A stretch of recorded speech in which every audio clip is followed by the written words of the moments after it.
아멘. 어느덧 팔복의 마지막 시간이 되었습니다.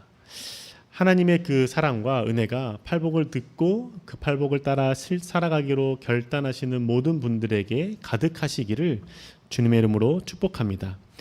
여러분, 신앙생활하면서 즐거운 것은 하나님께서 나에게 복 주셔서 시시때때로 좋은 것을 채워주는 것, 이게 즐거운 것 같습니다. 그런데 반대로 신앙생활하면서 힘든 것은 내가 하나님 앞에 기도하고 하나님의 말씀을 따라 살아도 내게 좋은 것보다도 내게 고통과 고난이 따라올 때 그때 우리의 삶이 조금 신앙생활하는 게 힘들어지는 것 같습니다. 그래서 신앙생활을 즐겁게 하고 싶지만 신앙생활에서 자꾸 어려움을 겪게 되어서 때로는 신앙을 포기하고 싶어질 때가 있죠. 그런데 주님께서 오늘 팔복을 통해 하시는 말씀은 의를 위해서 박해를 받는 자가 복이 있다라고 말씀하십니다. 의가 무엇일까요? 의라는 것은 옳은 것이죠. 바른 것이죠. 그런데 우리는 상황에 따라서, 환경에 따라서, 그 순간에 따라서 그 옳음의 기준, 의로운 선택에 대한 기준이 다른 시대에 살아가고 있습니다. 의로움에 대한 기준이 상황에 따라 달라진다는 것을 잘 설명해 준 책이 여러분도 잘 아시겠지만 정의란 무엇인가라는 책이었죠. 다들 한 번씩 들어봐서 알 것입니다. 이 책에서 말하는 내용은 우리가 정의를 추구하며 살아가고 올바른 것을 선택하며 살기를 원하지만 그 올바른 것, 정의라는 것이 때로는 상황에 따라서 달라진다는 것에 대해서 말해주고 있죠. 가장 많이 들어본 예화 중에 하나가 이걸 겁니다. 기찻길이 있고 기찻길에 갈림길이 있습니다. 왼쪽에 갈림길에는 사람 한 명이 있고 오른쪽에 갈림길에는 사람 5명이 있습니다. 내가 기관사인데 지금 기차를 멈추기엔 늦었습니다. 그러면 나는 어느 쪽으로 기차의 방향을 틀는 것이 옳은 것인가, 의로운 것인가 라는 질문이죠. 대부분은 한 명의 사람이 있는 곳으로 기차를 트는 게 5명의 사람을 살리는 것이기 때문에 더 의로운 방법이고 옳은 방법이다라고 생각을 합니다. 그런데 이 상황에 대해서 한 번 더 생각해서 질문을 던지죠. 그 한 명이라는 사람이 많은 사람을 살린 사람이었고 5명이라는 사람이 범죄자였다라면 우리는 그때 기차를 어느 방향으로 트는 것이 옳은 것인가에 대한 질문이라는 겁니다. 한 사람이 의로움을 행하면서 100여 명의 사람을 살린 사람이라면 그 사람을 살리는 게 맞는지, 아니면 첫 번째와 같이 5명의 목숨보다 1명의 목숨을 죽는 것이 더 낫기 때문에 범죄자 5명을 살리고 1명 있는 쪽으로 기차를 트는 게 나은 건지, 이 대한 질문에 대해서는 많은 사람들이 갈리고 대부분은 5명의 범죄자를 죽이는 것을 선택한다는 것이죠. 이처럼 상황에 따라서 의롭다, 옳다라고 하는 선택들이 달라지는 것에 대해서 얘기해 주고 있습니다. 그런데 주님께서 지금 팔복의 8번째 복을 통해서 하시는 말씀, 의를 위해서 핍박받는 자, 박해를 받는 자에 대해서 말할 때 이 의라는 것이 무엇일까요? 그 의의 기준이 무엇일까요? 바로 주님이라는 것이죠. 마태복음 5장 11절의 말씀에 기록되어 있습니다.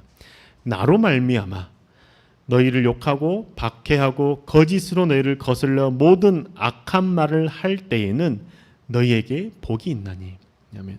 주님께서 의를 위하여 핍박받는 자에 대해서 복이 있다라고 말씀하시면서 하는 말씀이 나로 말미암아라고 말씀하시죠. 주님으로 말미암아, 하나님으로 말미암아 핍박받고 박해를 받는 사람이 복이 있다라고 말씀합니다. 예수님을 믿고 따르는데 예수님 때문에 핍박받는 일, 박해받는 일이 있을까요? 예수님 믿는 사람들은 다 착한 사람들이고 착한 행동을 하기 때문에 핍박받을 일이 없다라고 생각하지 않습니까? 그런데 왜 예수님으로 말미암아 박해를 받고 핍박을 받는 일들이 생기게 될까요? 그 이유는 세상의 기준과 다른 기준으로 살아가기 때문입니다. 우리가 지금 팔복이라는 이 팔복의 과정들을 살펴볼 때에 베드로라는 한 인물을 통해서 쭉 살펴보고 있지 않습니까? 그 베드로가 예수님의 십자가에 달려 죽으시고 부활하시기 전에 살던 기준과 부활하신 주님을 만나고 성령 하나님을 받은 이후의 삶의 기준이 완전히 달라졌던 겁니다.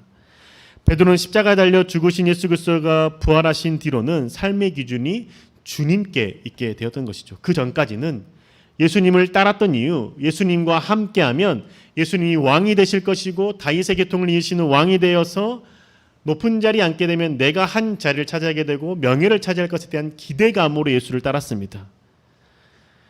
그런데 부활하신 주님을 만나고 난 다음에는, 그리고 성령 하나님을 만나고 난 다음에는 삶의 기준이 완전히 바뀌어서 예수 그리스도의 말씀, 예수 그리스도를 전하는 것에 있게 된 것이죠.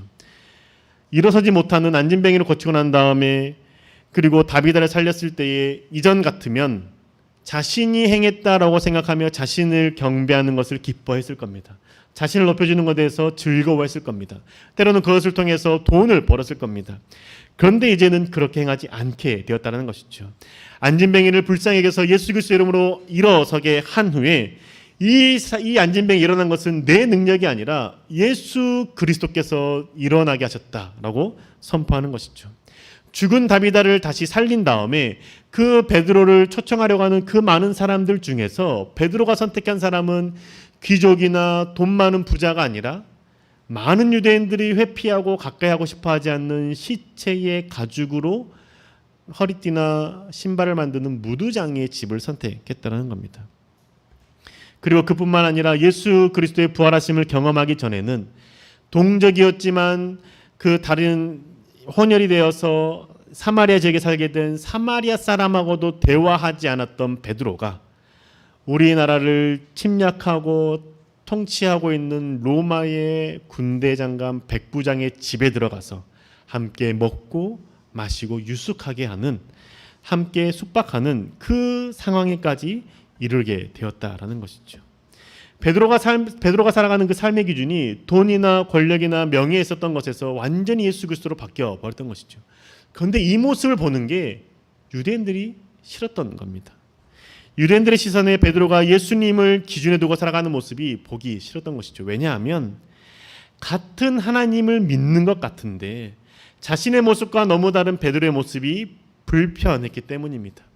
구약의 하나님을 믿는 유대인들은 죄를 짓지 않고 거룩한 척하지만 속으로는 탐심과 쾌락을 추구하며 살아갔습니다.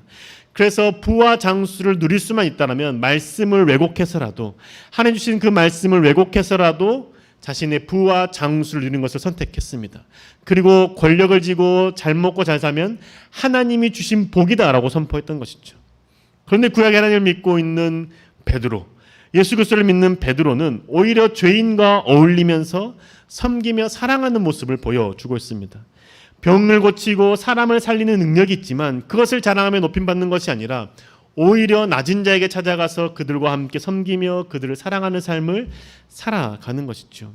이러한 베드로의 삶, 그리스도인의 삶에 감동을 받아서 많은 유대인들이 예수 그리스도를 믿게 되는 일들이 벌어지자 이 바리새인이었던, 그리고 유대인이었던 사람들, 그들이 그리스도인이었던 베드로와 사도들을 핍박하고 싫어했던 것이죠. 유대인들의 모습에 다른 기준을 두고 살아가는 그 그리스도인들, 베드로, 사도, 그들이 불편했던 겁니다. 유대인들이 사도와 그리스도인을 싫어한다는 것을 알게 된 헤롯 아그리빠가 사도 야고보를 붙잡아 죽이죠. 야고보를 붙잡아 죽이자 유대인들이 너무 좋아하고 자신의 그 통치의 그 권력이 더 힘을 받는 것을 경험한 헤롯은 베드로를 또 붙잡아 죽이려고 합니다.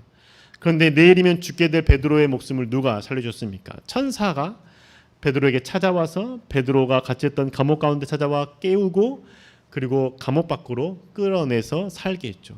그때 베드로가 어떻게 행동합니까?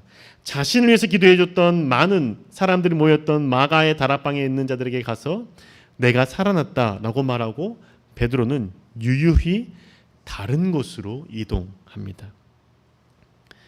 이게 사도행전 12장에 있는 내용인 것이죠.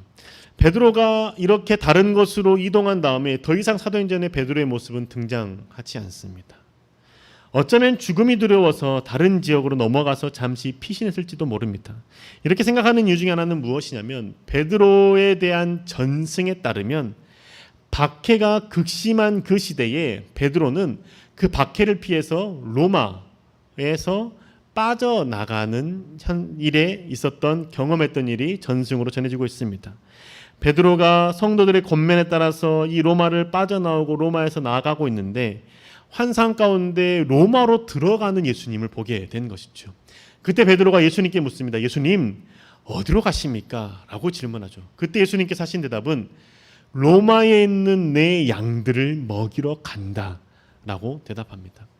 그 예수님의 그 환상을 본 베드로는 회개하는 것이죠. 나는 지금 박해를 피해서 로마에 있는 성도들을 두고 로마를 빠져나오고 있는데 예수 그리스도께서는 그 양들, 박해가 있지만 그곳에 있는 양들을 먹이기 위해서 들어간다라는 그 음성을 들었을 때 베드로는 회개하고 다시 로마로 들어갔다라는 전승이 있습니다. 이처럼 예수님을 믿기 때문에 받는 박해 견디는 거 쉽지 않죠. 그 위대한 베드로도 그 박해를 피해서 때로는 피하고 싶은 마음이 들 정도였습니다. 예수님과 동고동락하며 3년 동안 지냈고 예수님의 그 능력도 받았고 성령 하나님의 체험도 경험했던 베드로마저도 박해와 핍박 가운데 피하고 싶은 마음이 들 정도라는 겁니다. 우리도 예수님 때문에 받는 고난과 박해, 핍박 피하고 싶죠. 힘든 삶을 살고 싶지 않은 마음 있습니다. 그런데 우리가 생각해 봐야 될 것은 무엇이냐면 지금 내가 살고 있는 이 시대에 지금 내가 살고 있는 이곳에서 예수님을 믿기 때문에 내가 박해받고 있고 핍박받고 있는 것이 있는가에 대한 질문이라는 겁니다. 예수님을 믿기 때문에 받는 고난 여전히 실제합니다. 물론 다른 나라 같은 경우에는 교회를 가기 때문에 핍박받는 거라면 우리나라에서는 더 이상 그런 일들은 극히 적은 곳에서 일어나고 있습니다.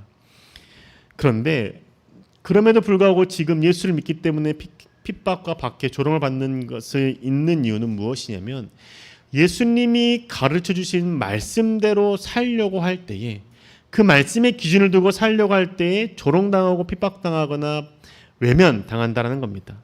세상의 기준이 무엇입니까? 세상의 기준은 돈과 쾌락입니다. 그런데 예수님의 기준은 무엇입니까? 거룩함과 정직과 주님과 동행하는 삶에 있습니다. 세상의 기준에서는 돈이 된다라면, 돈을 벌 수 있다라면 하지 않아야 될 것들도 하는 세대입니다.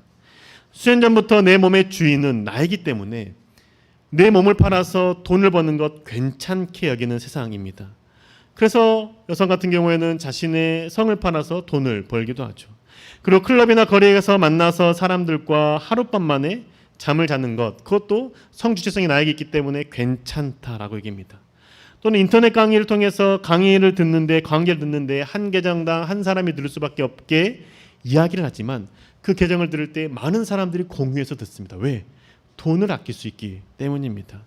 돈을 아끼면 되고 누가 뭘 하는 것도 아니기 때문에 세상에서 다 그렇게 하는 거기 때문에 괜찮다라고 여기죠.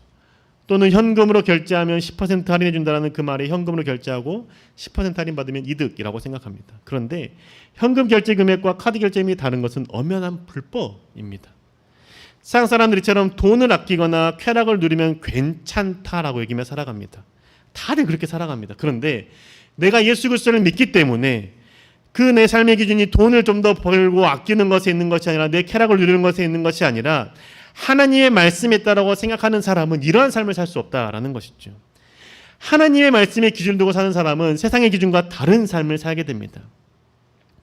청년들에게 있어서 청년들에게 말씀을 전할 때 청년들이 가장 동의하기 어려워하는 부분이 무엇인지 여러분 잘 알지 않습니까? 스킨십의 영역입니다.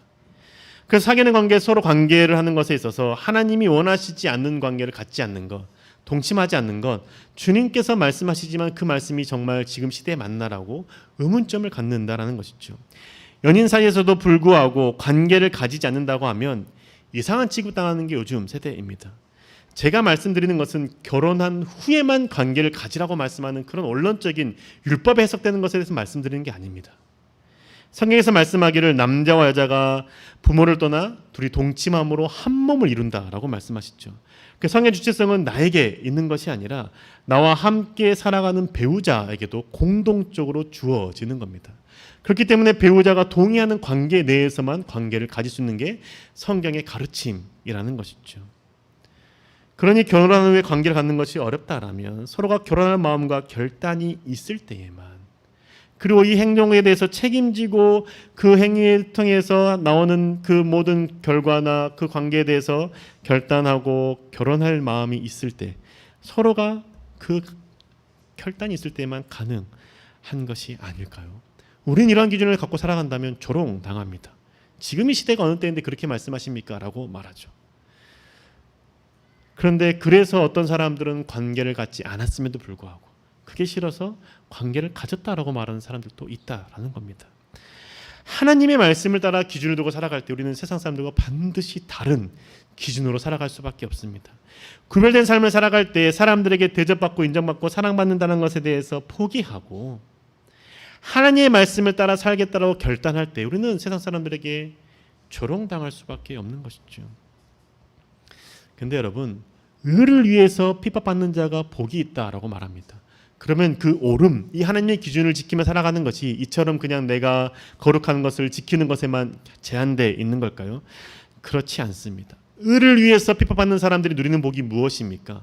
천국을 소유하는 것입니다. 천국은 어떤 곳입니까? 여러 번 말씀드렸습니다. 하나님의 통치가 이루어지는 곳이 천국입니다. 그렇다면 의를 위해서 핍박받는 자가 복을 누리는 그 천국은 내가 있는 그곳에서 의가 되시는 하나님의 그 의가 펼쳐지는 곳, 불의가 사라지는 것이 그곳이 천국이 되는 것이고 그 천국을 누리는 것이라는 겁니다. 그렇기 때문에 예수님 믿기 때문에 해야 하는 행동이 있습니다. 내가 굳이 하지 않아도 되는데 굳이 해야만 하는 행동들이 있다는 것이죠. 연약한 자가 불의한 일을 당할 때에 그때 내가 외면하지 않는 겁니다. 왜냐? 예수님께서 그렇게 행하셨기 때문입니다. 예수님께서 그때 당시 유대인들에 관련돼서 가장 권력 있었던 대제사장들, 바리새인들, 서기관들을 찾아가서 꾸짖었습니다.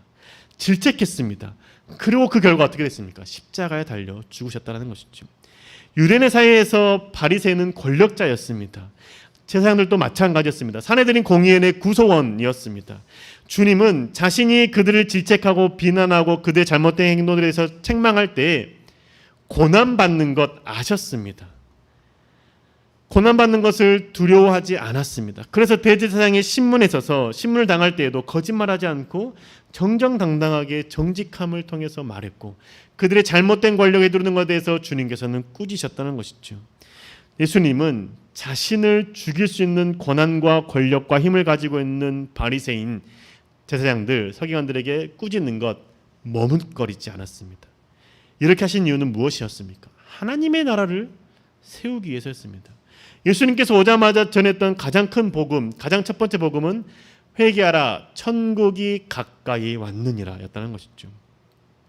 세상은 힘 있는 사람, 인기 있는 사람, 능력 있는 사람만 사랑받고 인정받는 곳, 지배하는 곳이라면 천국은 하나님의 나라는 힘이 없고 소외당하는 사람들도 사랑받고 인정받는 곳이 천국이라는 것이죠. 그렇기 때문에 하나님 나라가 임하는 곳은 힘과 권력에 의해서 강한 자가 약자를 핍박하는 곳이 아니라 그러한 불의한 일을 당할 때 내가 그곳 가운데 목소리를 내는 것이 내가 의를 위해서 주님 때문에 주님으로 인해서 핍박받는 자에 들어간다라는 것이죠.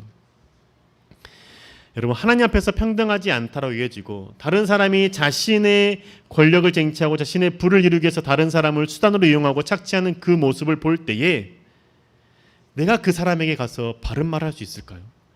옳은 것을 선택하고 바른 말을 할 때 내가 어떤 일을 당하게 될지 누구나 명확히 잘 압니다. 그 사람이 가진 권력에 의해서 핍박과 박해를 당할 수 있습니다. 왕따를 당할 수도 있죠. 학교에서 교수가 자신의 권위를 이용해서 다른 사람에 대해서 여학생들을 성추행하는 것이라든지 잘못된 일이 있을 때 어떻게 행동하십니까? 직장 상사가 부하 직원에 대해서 말도 안 되는 이유로 괴롭힐 때에 직장 동료들이 한 직원에 대해서 그냥 왕따시키는 모습을 볼 때 여러분은 어떻게 행동하십니까? 내가 당한 것이 아니기 때문에 모른 척하고 계시진 않습니까?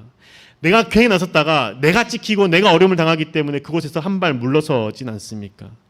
아니면 불의한 일을 당해서 고통 가운데 있는 그 연약한 사람을 생각하는 마음으로 대신 나서서 대변하고 항의하고 바른 말을 하고 계십니까?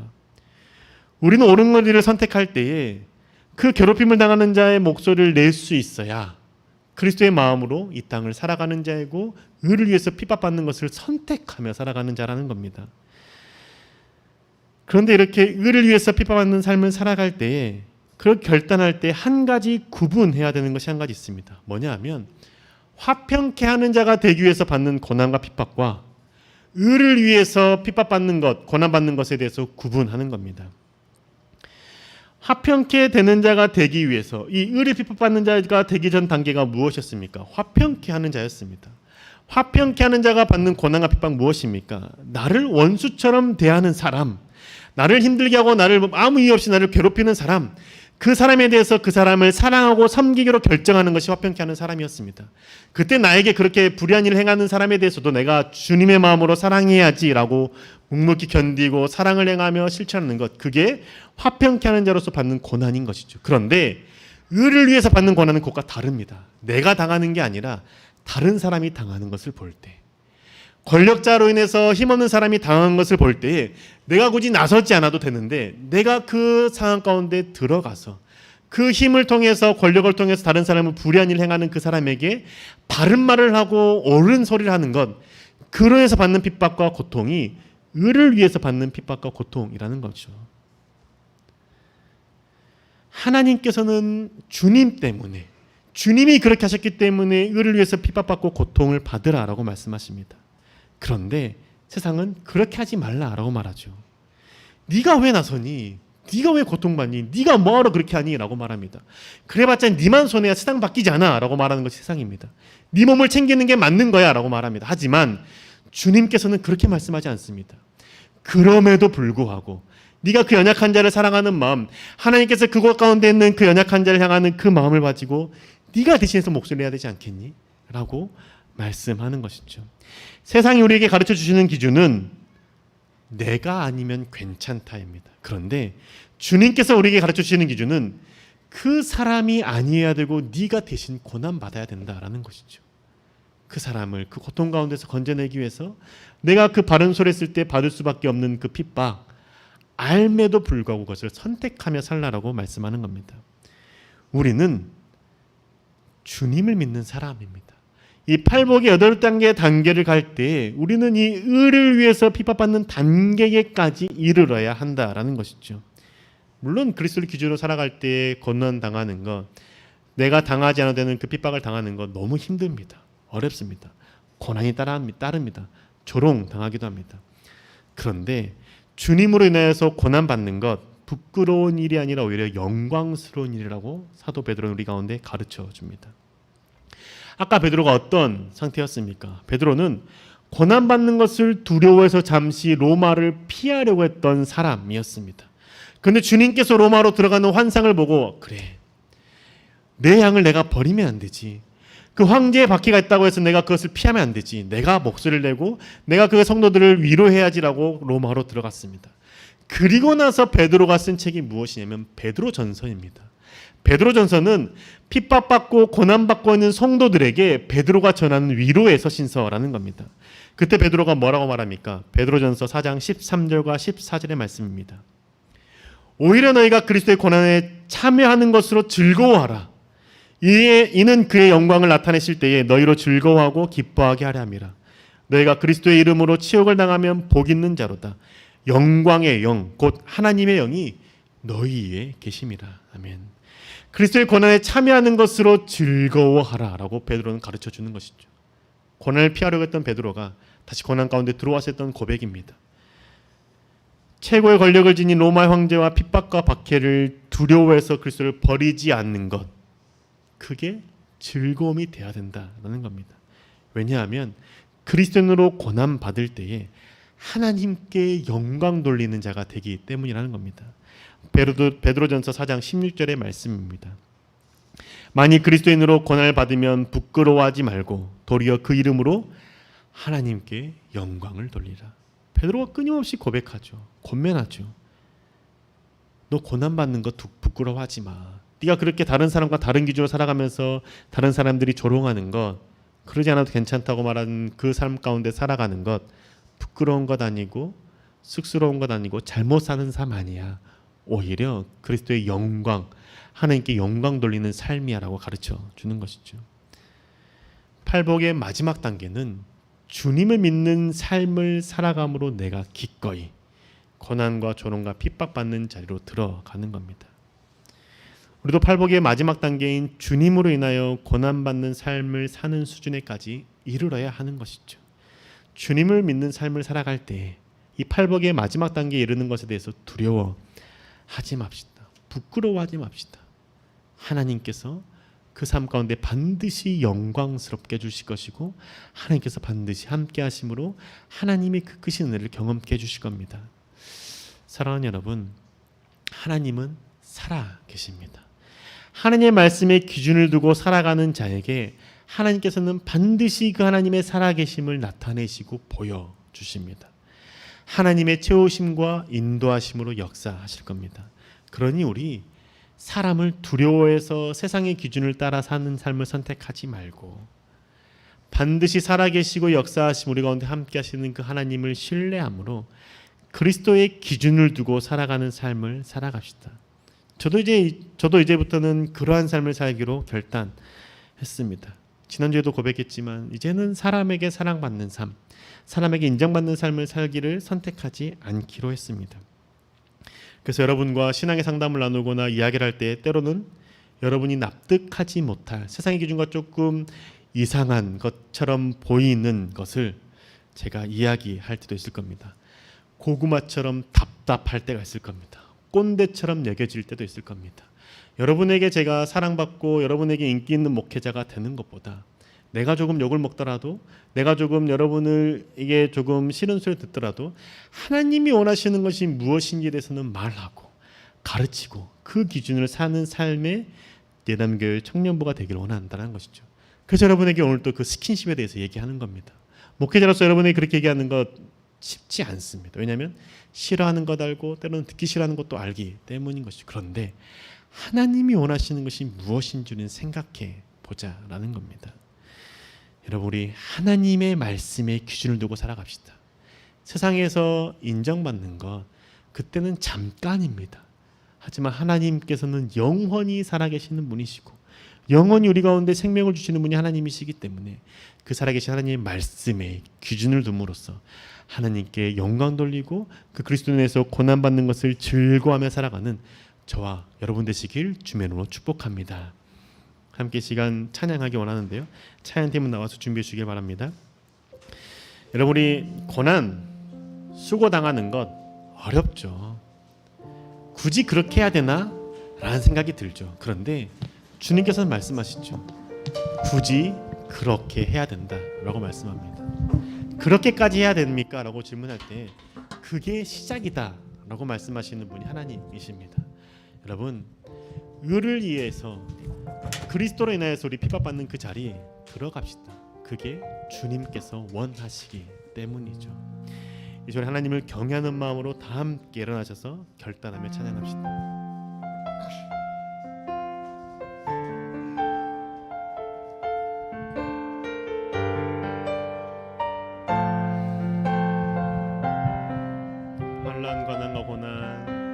한난과 나가고나 수고로움 속에도 성도는 그 믿음을 지켰네.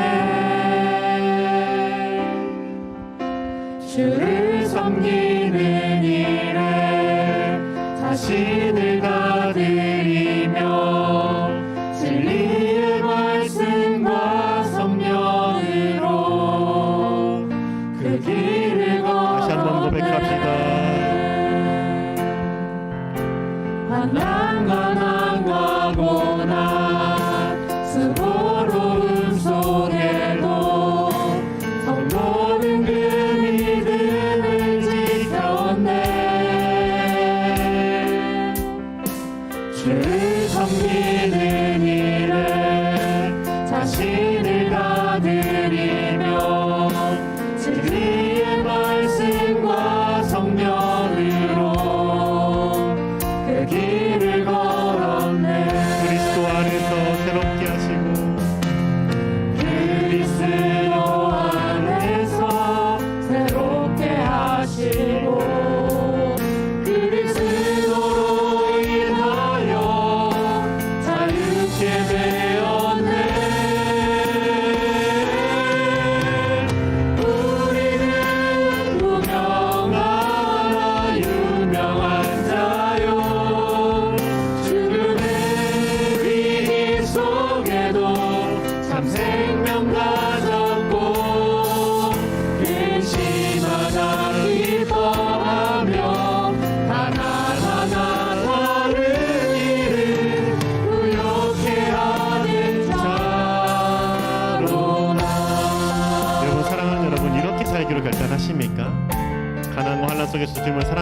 원하십니까?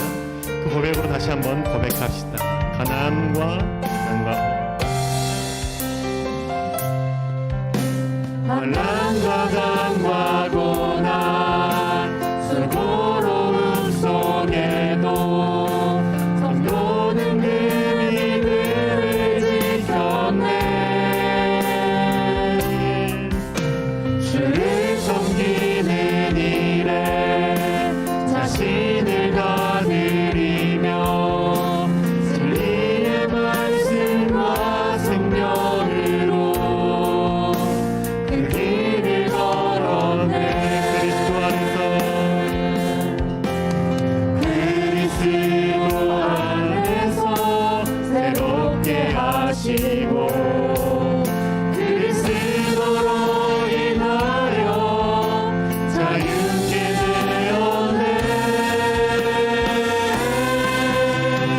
우리는 무명하나 유명한 자요 죽음의 위기 속에도 참 생명 가졌고 근심하다 기뻐하며 하나하나 다른 일을 부욕해 하는 자. 우리는 무명하나 우리는 무명하나 유명한 자요 죽음의 위기 속에도 참 생명 가졌고 근심하다 기뻐하며 하나하나 다른 일을 부욕해 하는 자로다. 근심하다 기뻐하며 하나하나 다른 일을 부욕해 하는 자로다. 사랑하는 여러분, 이 시간 함께 우리 결단하며 기도합시다. 주님, 말씀을 통해서 들었던 그 의를 위해서 핍박받는 삶, 내가 과연 할 수 있을까 의문부터 듭니다. 주님, 내 마음속에 있는 그 두려움, 할 수 없을 것 같은 자신 없는 마음 내려놓게 해주시고 하나님으로 인하여서 의를 위하여 핍박받는 자가의 삶을 살기로 결단하는 저를 되게 하여 주셔서 하나님, 그래서 세상의 기준을 버리는 자가 되게 해주시고 말씀의 기준을 두고 살아가기로 노력하고 애쓰고 도전하는 저희들 되게 인도하여 주셔서, 그래서 의를 위하여 핍박받는 그 삶이 얼마나 그 큰 은혜가 있는 삶인지에 대해서 매일매일 경험할 수 있는 제 되게 해달라고 함께 시간 주님 앞에 기도하며 나아갑시다. 주님, 우리 가운데 함께 해주셔서 하나님, 우리가 주님의 의를 행하는 자가 되기 소망합니다.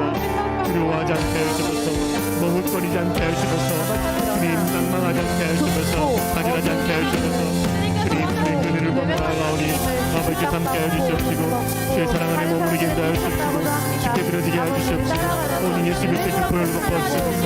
하나님의 바람을 나아갑니다. 하나님을 섬기며 나아갑니다. 제자리 가운데 나아가오니 주님께서 인도하여 주시옵시고 쉽게 들어지게 하옵소서. 하나님께 나아갈 때마다 어렵다 하게 하시옵시고 주를 바라보는 자가 되게 인도하시며 주를 섬기는 자가 되게 인도하셔서 온전케 하시는 분실을 바라보며 나아갈 수 있도록 하여 주셔서 주님을 사랑합니다. 주님을 찬양합니다. 쉽게 나아갑니다. 주님께 드려지게 인도하셔서 오직 예수 그리스도의 그 보혈로 오직 예수 그리스도의 그 선하심으로 오직 예수 그리스도의 그 긍휼하심을 나아갈 수 있도록 하여주옵소서. 주를 바라볼 때마다 어렵다 하게 하여주옵시고 쉽게 영광 돌리게 인도하여주옵시고 주를 섬기며 나아갈 수 있도록 하여주옵소서. 우리 가운데 은혜 행하여 하나님 인도하시옵시고 주님 한 번만 하나님 주님 긍휼하게 인도하시고 믿음으로 삶을 살아가는 자가 되게 인도하시옵시고 화평케 하는 자가 되게 인도하시옵시고 쉽게 드려진 자가 되게 인도하시옵소서. 주를 바라봅니다. 주를 섬기며 나아가며 주님 함께하여 주시옵시고 주를 사랑하는 자 주를 바라보는 자가 되게 인도하시옵소서. 주님의 집으로 말미암아 우리가 주님 고난받는 것을 즐거워하는 자가 되게 소망합니다. 주님으로 말미암아 고난받는 그 자리 가운데 주님께 감사하는 자가 되게 소망합니다. 주와 함께 동행하는 자가 되게 소망합니다. 그 자리 가운데 드려진 자가 되게 소망합니다. 하나님을 사랑하오니 하나님을 바라보오니 하나님께 나아가오니 하나님께 영광 돌리오니 주님 임재하여 주소서. 능력자여 주소서. 함께해 주시니 주님 나아갑니다. 사랑하거든요.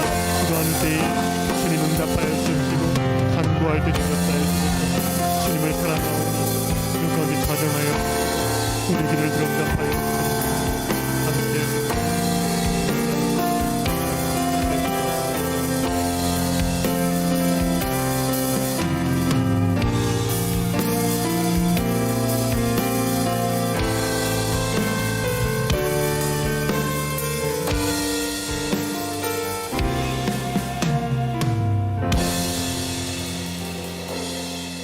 우리를 사랑하시는 주님, 주님의 그 사랑에 감사를 드립니다.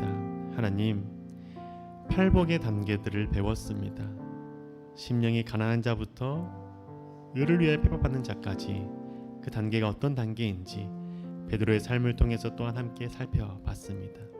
주님, 우리가 심령이 가난한 자에도 머물지 못하는 우리 연약한 믿음, 이제는 주님께서 팔복의 단계를 따라 성장케 하여 주셔서 성숙케 하여 주셔서 그래서 의를 갈망하는 자가 되어 더욱더 의를 위해서 핍박을 받는 그 자리까지 나아갈 수 있도록 좀 축복하여 주셔서 내가 주님으로 인하여서 주님의 기준을 따라 살아가는 삶을 살아갈 때 친구들에게 아는 지인들에게 조롱당하는 건 두렵습니다. 하지만 주님, 그것을 두려워하는 것이 아니라 하나님과의 관계에서 멀어지는 것을 두려워하게 해주시고 하나님과 함께 동행하는 삶을 살지 못할 것을 염려하는 죄를 되게 해주셔서 그 세상에 사랑받는 것을 선택하는 것이 아니라 하나님께 사랑받는 것을 선택하게 해주시고 세상의 인생은 잠깐이지만 주님과 함께하는 삶을 영원함을 고백함으로 말미암아 영원하신 주님의 말씀을 따라 사는 기준을 갖는 죄를 되게 인도하여 주셔서 그래서 주님을 인하여서 핍박받는 삶 박해받는 삶을 살기로 선택할 때 머뭇거리더라도 주님 행하게 해주시고 두려워하더라도 발걸음을 내디딜 수 있는 용기 허락하여 주셔서 함께하여 주셔서 언제나 왕 되신 우리 주 예수 그리스도 이름으로 기도드립니다. 아멘. 다시 한번 기도하겠습니다. 지금은 우리 주 예수 그리스도의 그 크신 은혜와 하나님 아버지의 놀라우신 사랑과 성령이 인도하시고 함께하시고 채워주심이 온전히 의를 위하여 핍박받는 단계까지 나아가기로 결단하며 세상의 기준을 버리고 주님의 기준을 따라 살기로 결단하는 주 백성들 머리 위에 가정과 직업과 학업 위에 삶의 터전 위에 지금부터 영원토록 함께 하시기를 간절히 축원하옵나이다.